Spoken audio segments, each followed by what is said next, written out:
I guess my prediction is that there is the reality of the fiscal situation that every level of government seems like we're facing. If you're at a state level in New York, we're talking about having a $10 billion budget deficit. And out of a $134 billion state budget, that's a significant chunk.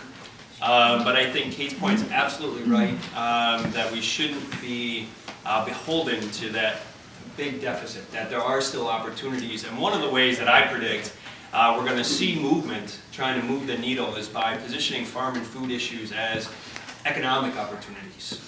We have seen that certainly from our national leadership, our congressional delegation. We've seen that just from what Governor Cuomo was talking about earlier this week, where agriculture and food are identified as one of 6 key industry areas where they're hoping to grow our state's economy.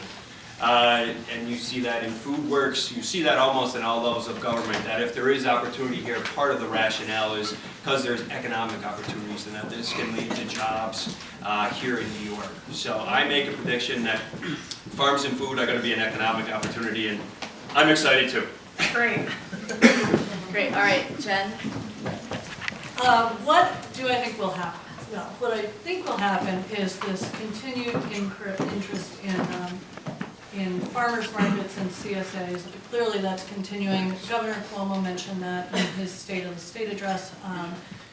Clearly he's going to put, we hope, some money and attention behind that at the state level, and that's encouraging.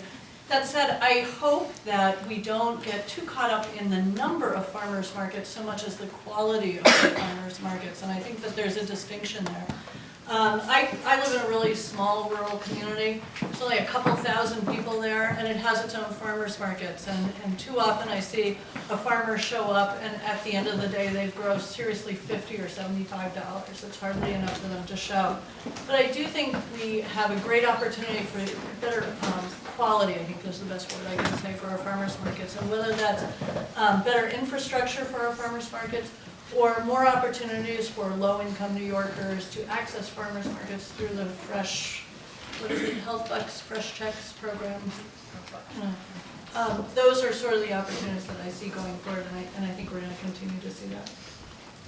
All right, Brian? I think there's going to be more shrinking.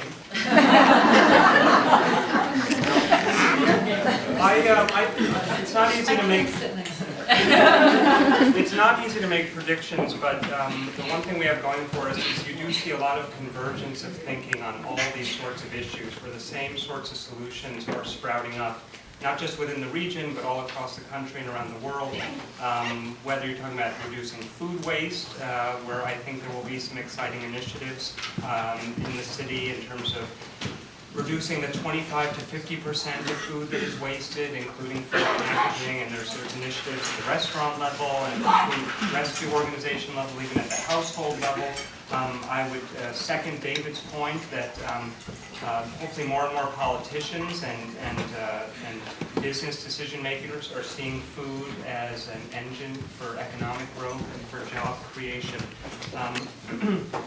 But actually my prediction is a little bit more on the negative side, and I think that we're going to see more food safety conflicts, food safety regulation conflicts in the coming year.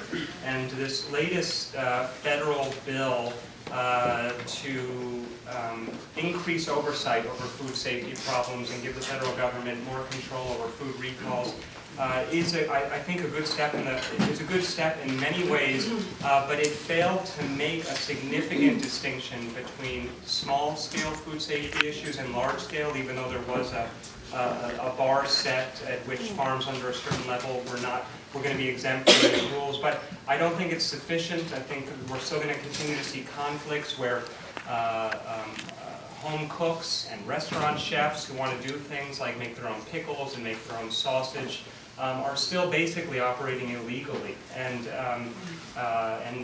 we've seen movement in terms of legalizing beekeeping in New York City, and the health department has come a long way in understanding how our eating habits are changing.